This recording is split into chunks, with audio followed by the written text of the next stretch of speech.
नमस्ते, स्वागत है आपका जीनियस एकेडमी साइंस क्लासेज के अंदर। जैसा कि आपने पिछले वीडियो के अंदर पढ़ा था कि मादा जनन तंत्र यानी कि अपन ह्यूमन के अंदर रिप्रोडक्शन सिस्टम पढ़ रहे हैं दोस्तों। तो पिछले वीडियो के अंदर अपन ने कंप्लीट कर लिया था, हालांकि उसके दो भागों में अपन ने कंप्लीट किया था कि फीमेल रिप्रोडक्शन सिस्टम को, पार्ट 1 और पार्ट 2, ठीक है ना। और अब अपन इस नए वीडियो के अंदर बात करने वाले हैं नर जनन तंत्र की यानी कि मेल रिप्रोडक्शन सिस्टम की बात करने वाले हैं दोस्तों। तो थंबनेल तो आपने देख लिया होगा, ठीक है ना। वीडियो के अंत तक बने रहना, बिल्कुल भी स्किप मत करना, वरना बहुत ही जो इम्पोर्टेंट जो जानकारी है वो आप उनसे वंचित रह जाओगे दोस्तों। तो इस वीडियो के अंदर इस टॉपिक पे अपन बात करने वाले हैं, हालांकि ये टॉपिक भी बहुत इंपॉर्टेंट है। देखिए एग्जाम के अंदर है ना, ऑप्शन में ये टॉपिक आते हैं, या तो आपसे फीमेल रिप्रोडक्शन सिस्टम पूछा जाता है अगर 10th बोर्ड एग्जाम के दृष्टिकोण से अगर माना जाए, तो या तो आपको मादा जनन तंत्र यानी कि फीमेल रिप्रोडक्शन सिस्टम के बारे में पूछा जा सकता है, तो उसका डिस्क्रिप्शन मतलब जो है डिस्क्राइब करना पड़ेगा, ठीक है ना। और यदि आपको नर जनन तंत्र की अगर पूछा जाता है तो दोनों में से किसी एक का जो डिस्क्राइब करना होता है, ठीक है ना। तो दोस्तों दोनों एक साथ नहीं पूछे जाते हैं। तो देखिए इसीलिए मैंने पिछले दो वीडियो के अंदर यानी कि उसके दो पार्ट के अंदर मादा जनन तंत्र को बहुत ही अच्छी तरह से समझाया है, ठीक है ना। और उम्मीद करता हूँ समझ में भी आया होगा, ठीक है। तो आज हम इस वीडियो के अंदर बात करने वाले हैं नर जनन तंत्र की, ठीक है ना। तो वीडियो के अंत तक बने रहना, ठीक है। चलो शुरू करते हैं। देखिए छात्रों, होता क्या है कि नर जनन तंत्र जो होता है उसके जो कुछ भाग होते हैं वो मादा के अंदर नहीं होते, और मादा जनन तंत्र के अंदर जो भाग होते हैं वो नर में नहीं होते हैं, ठीक है ना। तो नर जनन तंत्र की अगर सबसे पहले परिभाषा की अगर बात करें, अपन इसकी डेफिनेशन की अगर बात करें, नर जनन तंत्र की परिभाषा की अगर बात करते हैं दोस्तों, तो एक ऐसा विशिष्ट तंत्र, नर के अंदर पाया जाने वाला एक ऐसा विशिष्ट तंत्र जो कि नर को जनन के लिए प्रेरित करता हो, या उनकी जनन कोशिकाओं की उत्पत्ति करता हो, या उनके जनन अंगों का पूर्णतः विकास करता हो। तो ऐसा जो विशिष्ट तंत्र होता है, स्पेसिफिक जो सिस्टम होता है, उसको अपन क्या कह सकते हैं दोस्तों, नर जनन तंत्र कहते हैं। बहुत ही सटीक तरीके से अपन को इन तंत्रों को समझना है, क्योंकि बहुत इंपॉर्टेंट है। जरूरी नहीं है कि ये 10th क्लास के लिए है, ठीक है ना। छोटी क्लासों के अंदर भी, जैसे कि 8th क्लास के अंदर भी रिप्रोडक्शन वाला चैप्टर दे रखा है, ठीक है ना। और कंपटीशन एग्जाम के लिए भी ये बहुत इंपॉर्टेंट टॉपिक रहने वाला है। तो कंपटीशन एग्जाम के लिए जितने भी कंपटीशन है, चाहे वो रेलवे के एग्जाम हो, चाहे कांस्टेबल या रीट के हो, ठीक है ना, तो सबके लिए बहुत इंपॉर्टेंट टॉपिक है दोस्तों। तो ध्यान से समझना, ठीक है ना, और इसको पढ़ना।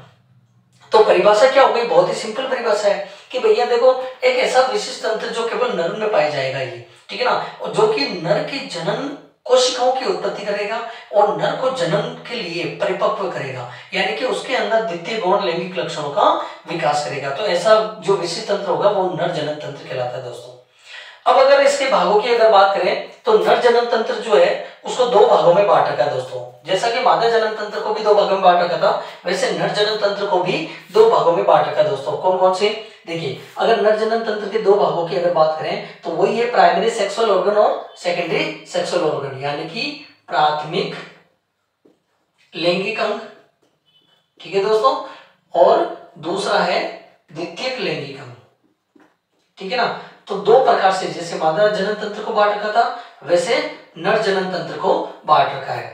अब यहां पर भी आपको ध्यान में रखना है कि प्राथमिक लैंगिक अंग के अंदर कौन सा अंग आता है। तो ध्यान दे लेना, प्राथमिक लैंगिक अंग के अंदर केवल वृषण आता है दोस्तों।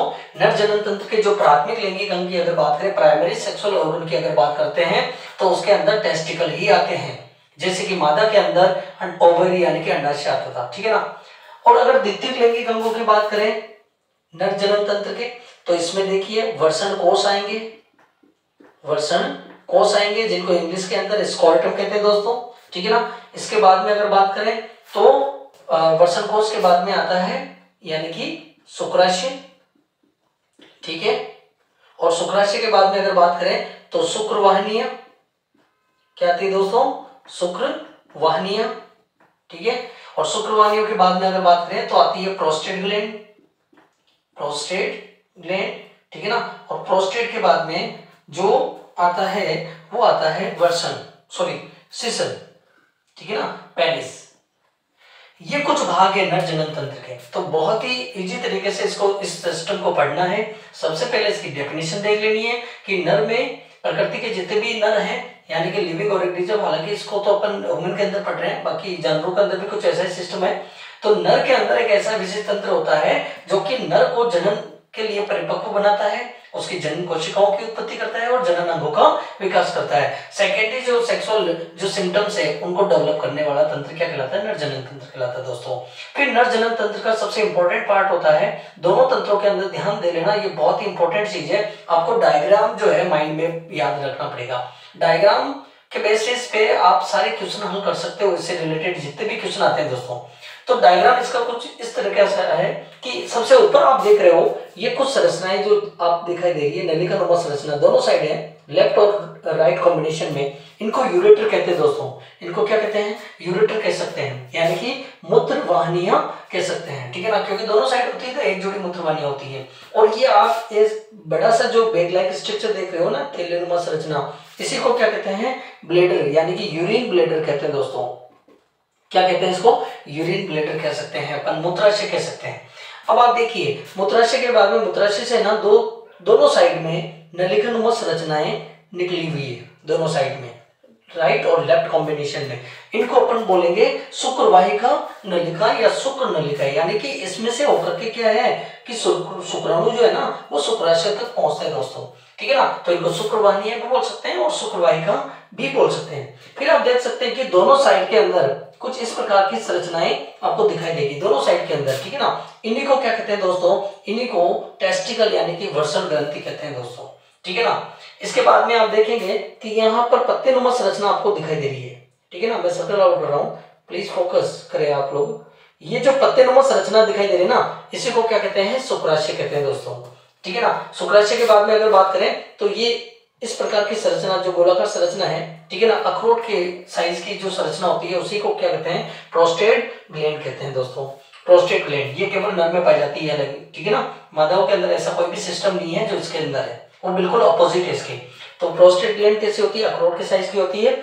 और उसके बाद में अगर आप देखेंगे तो ये पूरा का पूरा जो बेलनाकार भाग है ये कहलाता है दोस्तों सिसन, यानी कि पेनिस कहलाता है। लेकिन इसके अंदर एक नलिका नुमा संरचना आपको दिखाई दे रही होगी, ठीक है ना। ये नलिका नुमा संरचना जो होती है ना, ये मूत्र नलिका भी होती है और इसको वीर्य स्खलन नलिका भी बोलते हैं, क्योंकि ये दोनों प्रकार का काम करती है। उभय नलिका होती है, यानी कि जब मेल सेक्सुअली एक्टिवेट होता है या सेक्सुअली एक्टिविटी के अंदर इन्वॉल्व होता है, तब इस नलिका से वीर्य का स्खलन होता है, यानी कि सीमन रिलीज होता है, एजुकेट होता है दोस्तों। और यदि जो नॉर्मल बेबी के अंदर जब वो यूरिन का त्याग करता है वो मेल, ठीक है ना, नर, तो ये नलिका केवल यूरिन को ही जो है रिलीज करती है। तो इस प्रकार से ये जो नलिका है मूत्र नलिका, हालांकि मैंने यहाँ पे नाम लिखा है मूत्र नलिका, बट ये दोनों वे में काम करती है, दोनों वे में परफॉर्म करती है। कि जब नर है ना, जब संभोग की क्रिया के अंदर इन्वॉल्व होता है तो ये वीर्य का स्खलन करने के काम आती है, और जब नर नॉर्मल वेव के अंदर जब केवल मूत्र का त्याग करता है तब उस समय ये यूरिन को रिलीज करने के काम आते हैं। तो इसलिए इसको उभय नलिका भी कहा जाता है, ठीक है ना। अब यहाँ पर एक देखना कि कुछ इस प्रकार की संरचनाएं होती है, यानी कि पूरा का पूरा इसको प्रोटेक्ट करने वाली संरचना होती है। इसको क्या बोलते हैं दोस्तों? इसको वर्षण कोश कहते हैं। इसको क्या कहते हैं? वर्षण कोश कहते हैं। इंग्लिश के अंदर इसको है ना स्कोर्टम कहते हैं। स्कोर्टम एक ऐसा मतलब जो है सुरक्षात्मक कवच होता है दोस्तों, जिसके अंदर नर के टेस्टिकल जो होते हैं, नर की जो वर्षण ग्रंथि होती है वो सुरक्षित रहती है, ठीक है ना। बाहरी आगतों से भी सुरक्षा करती है और इसको तापमान को भी ये नियंत्रित करती है, ठीक है ना। तो दोस्तों हम इस वीडियो के अंदर नर जनन तंत्र को डिटेल में पढ़ने वाले हैं। तो शुरू करते हैं प्राथमिक लैंगिक अंग के अंदर। सबसे पहले ध्यान दीजिए प्राथमिक लैंगिक अंग के अंदर कौन सा अंग आता है? वर्षण आता है। तो आप नोट कर लीजिएगा कि नर का जो नर जनन तंत्र का जो प्राथमिक लैंगिक अंग होता है वो वर्षण ग्रंथि कहलाता है। और वर्षण ग्रंथि जो है ना, ये एक प्रकार की जनन ग्रंथि है दोस्तों। कौन सी ग्रंथि है? जनन ग्रंथि है, ये याद रख लेना। यानी कि अंतःस्रावी ग्रंथि तो है, बट ये है कौन सी? रिप्रोडक्टिव ग्लैंड कहलाती है। मतलब नर की अगर रिप्रोडक्टिव ग्लैंड अगर एग्जाम में पूछी जाती है तो वो वर्षण ग्रंथि होती है। दूसरा पॉइंट इसका ये है दोस्तों कि नर के अंदर, नर जनन तंत्र के अंदर अगर बात करें तो नर के अंदर एक जोड़ी वर्षण ग्रंथि पाई जाती है। कितनी जोड़ी वर्षण ग्रंथि पाई जाती है दोस्तों? एक जोड़ी। देखो राइट साइड में देखते हैं तो एक वर्षण ग्रंथि आपको दिखाई देगी, ठीक है ना। ठीक है ना। और दूसरे साइड की अगर बात करें लेफ्ट हैंड साइड की, तो वहां पर भी एक वृषण ग्रंथि आपको दिखाई देगी। तो जाहिर सी बात है कि नर के अंदर कितने जोड़ी वृषण पाए जाते हैं, वृषण ग्रंथि पाए जाते हैं। टेस्टिकल कितने होते हैं, तो एक जोड़ी, मतलब संख्या में 2 पाए जाते हैं। ठीक है दोस्तों। इसके अलावा अगर बात करें कि वृषण ग्रंथि का कार्य क्या है, इस ग्रंथि का कार्य क्या है, बहुत इंपॉर्टेंट चीज आने वाली है सामने दोस्तों, पॉइंट टू बी नोटेड। ठीक है ना। वृषण ग्रंथि का कार्य क्या है कि वृषण ग्रंथि जो है ना, नर के अंदर अंतःस्रावी ग्रंथि के रूप में एक मुख्य हार्मोन को रिलीज करती है जिसका नाम है टेस्टोस्टेरोन। क्या नाम है दोस्तों, ये कई बार एग्जाम के अंदर पूछा जाता है, बहुत बड़ा है, मोस्ट इंपॉर्टेंट एमसीक्यू है ये। टेस्टोस्टेरोन, टेस्टोस्टेरोन ये एक मात्र ऐसा हार्मोन होता है जो अंतःस्रावी ग्रंथि के रूप में जो टेस्टिकल होते हैं वो रिलीज करते हैं इस हार्मोन को। ठीक है ना। और इसी हार्मोन की वजह से क्या होता है कि नर के अंदर जो है सेकेंडरी जो सेक्सुअल ट्रेट्स होते हैं, सिम्टम्स होते हैं, यानी कि द्वितीय गौण लैंगिक लक्षण होते हैं, वो उभर कर सामने आते हैं। जैसे कि विपरीत लिंग के प्रति आकर्षण बढ़ना, ठीक है ना, अपने आप को संवारना, ठीक है ना। और हर एक चीज के अंदर द्वितीय गौण लैंगिक लक्षणों की अपन बात करेंगे डिटेल में किशोरावस्था के अंदर। ठीक है ना। तो फिलहाल आप इतना ही समझे कि वृषण ग्रंथि जो होती है नर में कितनी जोड़ी होती है, एक जोड़ी होती है दोस्तों। ठीक है ना। कार्य क्या है इसका कि नर के अंदर जो है अंतःस्रावी ग्रंथि के रूप में एक मात्र टेस्टोस्टेरोन नामक हार्मोन को रिलीज करती है। ठीक है ना। इसके बाद में अगर बात करें तो वृषण ग्रंथि जो है ना, वो नर को रिप्रोडक्शन के लिए यानी कि प्रजनन के लिए तैयार भी करती है दोस्तों, क्योंकि उसके जननांगों का विकास के लिए भी इस ग्रंथि का बहुत बड़ा इंपॉर्टेंट रोल होता है दोस्तों। अब अगर हम बात करें द्वितीयक लैंगिक अंग की, नर जनन तंत्र के द्वितीयक लैंगिक अंग की अगर बात करें तो सामने आता है वृषण कोश। क्या आता है दोस्तों, वृषण कोश। ध्यान दे लीजिएगा, वृषण कोश अभी अभी मैंने सर्कल आउट किया है। ये जो संरचना है जिसके अंदर जो है टेस्टिकल जो होते हैं नर के, वो प्रोटेक्ट रहते हैं, उसी संरचना को अपन क्या कहेंगे, वृषण कोश कहेंगे दोस्तों। स्क्रोटम इंग्लिश में बोलते हैं। तो सबसे पहला पॉइंट इसका ये हो जाएगा कि वृषण कोश जो है ऐसी संरचनाएं होती है जो नर के टेस्टिकल को प्रोटेक्ट करती है, यानी कि नर की जो वृषण ग्रंथि है उसको बाहरी आघातों से सुरक्षा प्रदान करती है। अब जो इंपॉर्टेंट चीज आ रही है इसका दूसरा पॉइंट बहुत बड़ा इंपॉर्टेंट है, और वो ये है कि तापमान का नियंत्रण, किसका, तापमान का नियंत्रण करती है ये वृषण कोश, तापमान का नियंत्रण। ठीक है ना। मतलब क्या होता है कि आप लोगों ने ये चीज देखी होगी कि हमारे शरीर के अंदर, क्योंकि अपन छोटी क्लासों में भी पढ़ के आए, हमारे शरीर का तापमान कितना होता है। तो दोस्तों हमारे शरीर का जो नॉर्मल टेम्परेचर होता है ना, वो होता है लगभग 35 डिग्री सेल्सियस से 42 डिग्री सेल्सियस तक होता है। ये हमारा शरीर का नॉर्मल टेम्परेचर होता है। एडल्ट की बात करते हैं, बेसिकली वयस्क के अंदर ही तापमान को देखा जाएगा। तो 35 डिग्री सेल्सियस से 42 डिग्री सेल्सियस तक का तापमान हमारे शरीर के अंदर नॉर्मल होता है। और एग्जैक्ट अगर इसको देखा जाए तो 37 डिग्री सेल्सियस ऑलमोस्ट इसको अप्रोक्सीमेटली मान लिया जाता है। ठीक है ना। तो बॉडी का टेम्परेचर तो है इतना 37 डिग्री सेल्सियस, लेकिन जब शुक्राणुओं का निर्माण होता है टेस्टिस के अंदर, शुक्राणुओं का निर्माण कहाँ होता है, टेस्टिस के अंदर होता है। हालांकि दूसरा काम भी इसका ध्यान दे लेना कि वृषण ग्रंथि का और क्या इंपॉर्टेंट काम है। तो देखिए दोस्तों, ये शुक्राणुओं का निर्माण करती है। ठीक है ना। शुक्राणुओं का निर्माण कहाँ होता है, शुक्राणुओं का निर्माण जो है वो टेस्टिस ग्लैंड के अंदर होता है दोस्तों। ठीक है ना। यानी कि टेस्टिस ग्लैंड के अंदर सेमिनल ट्यूब्यूल्स यानी कि शुक्रधर नलिकाएं जो होती है, वो नलिकाएं शुक्राणुओं का निर्माण करती है, जिसको अपन शुक्र जनन कहते हैं। जिस शुक्राणुओं का निर्माण को क्या कहेंगे, मैं एक एक चीज परिभाषा आपको डिटेल में लिखाऊंगा। ठीक है ना। तो शुक्राणुओं का निर्माण शुक्र जनन कहलाता है दोस्तों। क्या कहलाता है, शुक्र जनन। इंग्लिश में इसको बोलते हैं spermatogenesis. The formation of sperm is known as spermatogenesis. Okay. ठीक है ना। तो वृषण कोश जो है वो सबसे पहली बात तो ये है कि वृषण ग्रंथि को प्रोटेक्ट करते हैं, यानी कि उसको बाहरी आघातों से रक्षा करते हैं, उसकी सुरक्षा करेंगे, प्रोटेक्शन में रखेंगे। दूसरी चीज कि तापमान का नियंत्रण रखेंगे। अब देखिए कि हमारी बॉडी का टेम्परेचर होता है 35 डिग्री से 42 डिग्री सेल्सियस तक, और शुक्राणुओं के निर्माण के लिए ना टेम्परेचर बहुत इंपॉर्टेंट चीज मैं आपको बताने जा रहा हूं। एग्जाम के अंदर डायरेक्ट पूछा जाता है कि निम्न में से वो कौन सा तापमान है, वो कौन सा टेम्परेचर है जिसपे शुक्राणुओं का निर्माण इजीली हो जाता है। तो वो है एग्जैक्ट, अगर मैं आपको बताता हूं तो 3 डिग्री सेल्सियस होता है दोस्तों, बिल्कुल एग्जैक्टली। ठीक है ना। 3 डिग्री सेल्सियस पे शुक्राणुओं का निर्माण होता है। अब आप सोच लो इस बात को कि अगर बॉडी का टेम्परेचर 35 से 42 डिग्री सेल्सियस रहेगा तो क्या शुक्राणुओं का निर्माण होगा नर के अंदर, बिल्कुल भी नहीं। ठीक है ना, जाहिर सी बात है वो डैमेज हो जाएंगे, वो मर जाएंगे, क्योंकि उनको टेम्परेचर कितना चाहिए, केवल 3 डिग्री सेल्सियस। यानी हालांकि इसको बोल रखा है कि 2 डिग्री सेल्सियस से 5 डिग्री सेल्सियस तक होना चाहिए, लेकिन मैं आपको एग्जैक्ट वैल्यू बताता हूँ, इसको 3 डिग्री सेल्सियस पे शुक्राणु का निर्माण होता है। इसीलिए प्रकृति ने नर के अंदर जो टेस्टिस ग्लैंड है उसको बॉडी से बाहर व्यवस्थित किया है, ठीक है ना, बॉडी से बाहर व्यवस्थित है। यानी कि वर्षण ग्रंथि और जो अपना स्कोलेटम है उसकी अगर लोकेशन देखी जाए तो एब्डोमेन से बाहर उनकी जो है व्यवस्था है, ठीक है ना, एब्डोमेन से बाहर होते हैं। इसीलिए एब्डोमेन से बाहर होने के कारण ही शुक्राणु का निर्माण होता है नर में, वरना अदरवाइज क्या होता, अगर ये मान लो टेस्टिस जो है वो क्रिप्टोगैमी कंडीशन में अप्लाई होता है, यानी कि एब्डोमेन के अंदर धसे होते हैं ना, तो शुक्राणु का निर्माण नहीं होता। क्यों? क्योंकि वहां तो टेम्परेचर बहुत ज्यादा हाई है, डैमेज हो जाएंगे, जल जाएंगे, नष्ट हो जाएंगे। तो केवल शुक्राणु के निर्माण के लिए टेम्परेचर होना चाहिए दोस्तों 3 डिग्री सेल्सियस के अंदर, ठीक है ना। इसके बाद अगर वर्षण कोश की अगर बात करें तो वर्षण कोश जो है ना, एक तो शुक्राणु के निर्माण के लिए अनुकूल वातावरण तैयार करता है, अनुकूल तापमान नियंत्रित करता है, तापमान को कंट्रोल करता है, और दूसरी बात है उसको बाहरी आगतों से रक्षा करता है, ठीक है ना, और कोई इसका खास काम नहीं है। इसके बाद अगर बात करें अपन शुक्राशय की, तो देखिए ये वाली जो संरचना है ना दोस्तों, ये जो संरचना पत्तीनुमा संरचना देख रहे हो, इसी को कहते हैं शुक्राशय, ठीक है ना। और ये शुक्राशय क्या करता है कि जब शुक्राणु टेस्टिस से, अब देखो टेस्टिस के अंदर कौन सी सेमिनल ट्यूब्यूल्स, दैट मींस अरे भाई शुक्र जनन नलिका है, तो शुक्र जनन नलिका किसका निर्माण करेगी दोस्तों, शुक्राणु का निर्माण करेगी। जाहिर सी बात है, बहुत इजी वे में आपको समझा रहा हूँ, समझ में आना चाहिए आपके, ठीक है ना।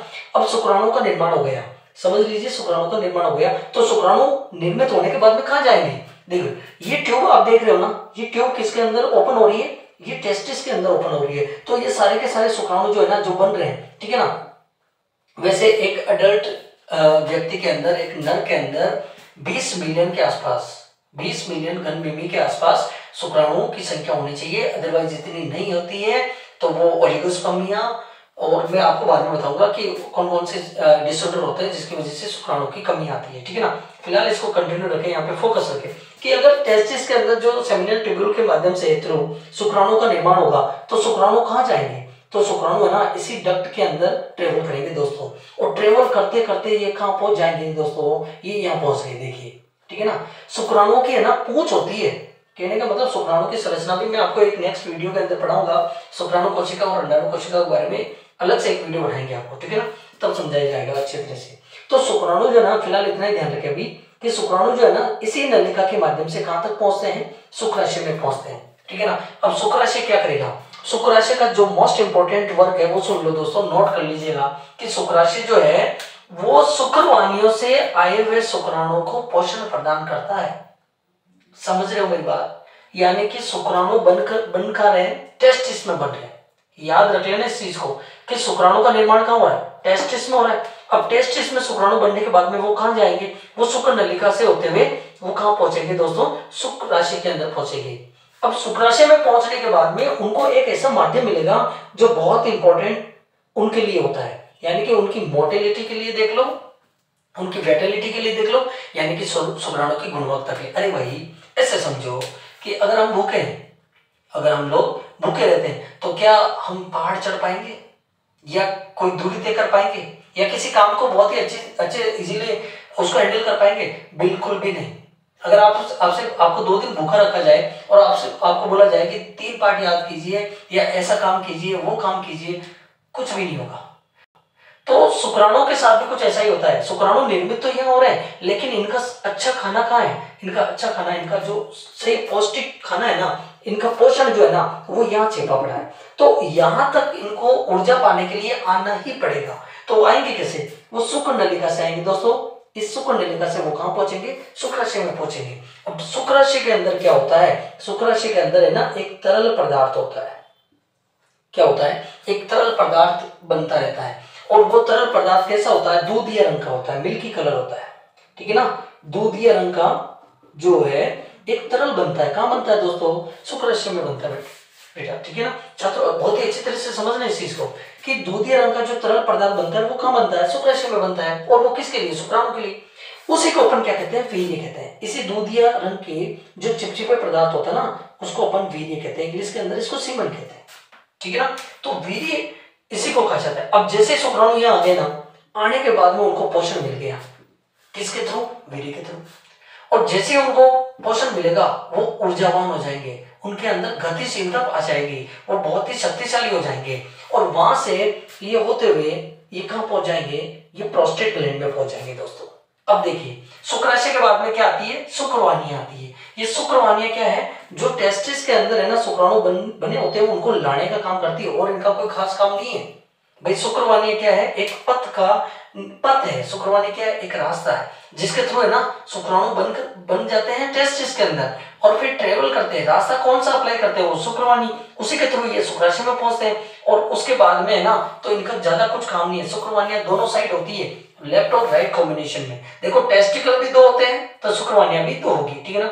अब ये शुक्रवाणियों से शुक्राशय के अंदर शुक्राणु आ गए, आने के बाद क्या जाएंगे, फिर ये ना आगे चले जाएंगे प्रोस्टेट ग्लैंड के अंदर। अब एक नया पोर्शन आपके सामने, प्रोस्टेट ग्लैंड। देखिए प्रोस्टेट ग्रंथि है ना, ये केवल नर के अंदर होती है। किसके अंदर होती है, केवल नर के अंदर होती है। तो प्रोस्टेट ग्रंथि भी इन आए हुए शुक्राणुओं को क्या करती है, अलग से और ऊर्जा देती है। मतलब यहां तो इनको ऊर्जा मिल गई, ठीक है ना, क्योंकि वीर्य के अंदर देखो फ्रेक्टोज होता है, फ्रेक्टोज शर्करा कार्बोहाइड्रेट होता है, जिंक होता है, ग्लूकोज होता है, ढेर सारे ऐसे कुछ केमिकल होते हैं जो एनर्जी प्रोड्यूस करते हैं, ठीक है ना। तो गतिशीलता, मोटिलिटी, वेटिलिटी तो ऑलरेडी उनको मिल चुकी है, बट यहां पर आने के बाद में क्या होता है, प्रोस्टेट ग्लैंड क्या करती है, उसको और थोड़ी ऊर्जा दे देती है, एक्स्ट्रा एनर्जी दे देती है। किनको, शुक्राणुओं को। फिर है ना वो शुक्राणु है ना मूत्र नलिका के माध्यम से, यदि जब कभी सेक्सुअलिटी एक्टिविटी के अंदर इन्वॉल्व रहता है, संभोग क्रिया यानी कि मैथुन क्रिया के अंदर वो इन्वॉल्व होता है, तब उस समय ये शुक्राणु जो है ना एक्टिवेट होकर के वो पेनिस के मूत्र नलिका से, यानी कि जिसे अपन वीर्य स्खलन नलिका भी बोलेंगे इस समय, क्योंकि इस समय शुक्राणु को रिलीज हो रहा है, शुक्राणु को एजुकुलेट हो रहा है, तो इस समय वो है ना इस नलिका के थ्रू है ना वो मादा के वेजाइना में सर्विस पार्ट पे स्खलित कर दी जाते हैं दोस्तों, ठीक है ना। तो इस प्रकार से प्रोस्टेट ग्लैंड जो है वो शुक्रवाणी के बाद का भाग है। प्रोस्टेट ग्लैंड की आकृति कैसी होती है, अखरोट के समान एक ग्रंथि है, ठीक है ना। इसके बाद में अपन बात करेंगे सीसन की। तो देखिए सीसन जो आता है, जिसको इंग्लिश के अंदर पेनिस कहते हैं, पेनिस की अगर बात करें तो ये एक ऐसा भाग है, आप देख सकते हैं डायग्राम के अंदर, ये एक बेलनाकार नलिकानुमा संरचना वाला भाग होता है, मांसल भाग होता है, ठीक है ना। बेलनाकार मांसल भाग होता है दोस्तों, जिसके अंदर है ना इसका कार्य क्या है। देखिए कई बार इन्हें स्टूडेंट्स जो है पेनिस को जो है यानी कि सीसन को नर जनन तंत्र का प्राथमिक अंग समझ लेते हैं दोस्तों, बिल्कुल भी नहीं है, ठीक है ना। ये केवल मैथुन क्रिया के अंदर एक्टिवेट होता है, यानी कि जब कोई नर सेक्सुअलिटी एक्टिविटी के अंदर इन्वॉल्व होना चाहता है या वो एक्टिवेट होता है, उत्तेजित होता है, तब ये है ना उत्थानशीलता इसके अंदर पाई जाती है। इसके अंदर कई छोटी महीन ब्लड से वेसल्स होती है, जिसके अंदर ब्लड जो है उसकी डेंसिटी बढ़ जाती है, जिसके कारण इसके अंदर एक्टिवेशन यानी कि इरेक्शन आ जाता है, और इसी क्रिया के बाद ये ना केवल मैथुन क्रिया के लिए ही ये पार्टिसिपेट करता है। तो दोस्तों उम्मीद करता हूँ इस छोटी सी वीडियो के अंदर आपको नर जनन तंत्र के बारे में ढेर सारी जानकारी मिली होगी, ठीक है ना। और नेक्स्ट वीडियो के अंदर मैं आपको बताऊंगा कि वेसेक्टोमी क्या होता है, ट्यूबेक्टोमी क्या होता है, और जो रिप्रोडक्टिव हेल्थ होती है उसके बारे में किस प्रकार के एडवेंचर होते हैं, कौन कौन सी सावधानियां हमें रखनी होती है, और एसटीडी डिसऑर्डर क्या होते हैं, ये सारी चीजें अपन जो है नेक्स्ट वीडियो में करने वाले हैं, ठीक है। तो इस वीडियो को शेयर करना, और चैनल को अगर सब्सक्राइब नहीं किया तो दोस्तों वो आप कर लीजिएगा, ठीक है ना। और ज्यादा से ज्यादा उन छात्रों तक इसे पहुंचाने का प्रयास करें जिनके लिए बोर्ड एग्जाम के लिए बहुत ही इंपॉर्टेंट टॉपिक है दोस्तों। तो मिलते हैं नेक्स्ट वीडियो के अंदर, ठीक है ना। तब तक के लिए goodbye, thanks, take care.